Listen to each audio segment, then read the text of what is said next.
అక్కినేని నాగార్జునకు చెందిన N convention ను హైడ్రా కూల్చివేసిన ఘటన తెలంగాణ రాష్ట్రంలో ఆసక్తికరంగా మారింది. దీనిపైన ప్రస్తుతం పెద్ద వివాదమే నడుస్తుంది.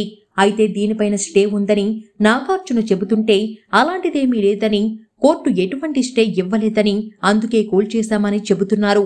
హైడ్రా అధికారులైతే అది తాము కొనుగోలు చేసిన పక్కా పట్టాభూమి అని, దీనిపైన కోర్టులోనే తేల్చుకుంటామని అక్కినేని నాగార్జున కూడా తేల్చి చెప్పేశారు. నాగార్జున ఎన్ కన్వెన్షన్ కూల్చివేత పైన ప్రస్తుతం వివాదం కొనసాగుతూనే ఉంది.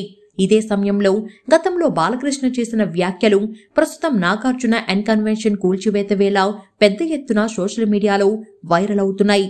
భూములు పంచుకోవడం కోసం, రియల్ ఎస్టేట్ వ్యాపారాల కోసం టాలీవుడ్ సినీ ఇండస్ట్రీకి చెందిన ప్రముఖులందరూ కలిశారని, అప్పట్లో సీఎం కేసీఆర్తో చర్చలు జరిపిన సమయంలో బాలకృష్ణ వ్యాఖ్యలు చేశారు. లాక్డౌన్ సమయంలో టాలీవుడ్లో కొన్ని సమస్యల పరిష్కారం కోసం, కార్మికుల సంక్షేమం కోసం అప్పటి తెలంగాణ ప్రభుత్వంతో చిరంజీవి, నాగార్జునతో సహా సినీ ఇండస్ట్రీకి చెందిన పలువురు ప్రముఖులు చర్చలు జరిపారు. అప్పుడు బాలకృష్ణను ఎవరూ ఆహ్వానించలేదు.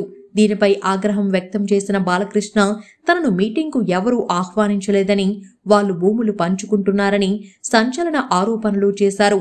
వాళ్ళంతా కలిసింది, చర్చలు జరుపుతుంది వాళ్ళ వ్యాపారాల కోసమేనంటూ ఆయన ఆరోపించారు.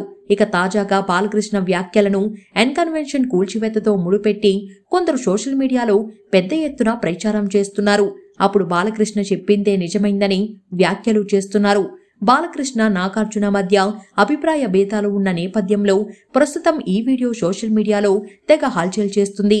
బాలయ్య వీడియోను చూసిన చాలా మంది ఇది వాస్తవమేనని చెబుతున్నారు. బాలకృష్ణ అప్పుడే సినీ ఇండస్ట్రీలో ఉన్న ప్రముఖులు చేసినటువంటి రియల్ దందాలపైన మాట్లాడారని, ఇప్పుడు అవన్నీ హైడ్రా చొరవతో బయటకు వస్తున్నాయని పేర్కొన్నారు. మొత్తానికి నాగార్జున ఎన్ కన్వెన్షన్ కూల్చివేత వ్యవహారం తెలంగాణలో రచ్చరేపుతుంది.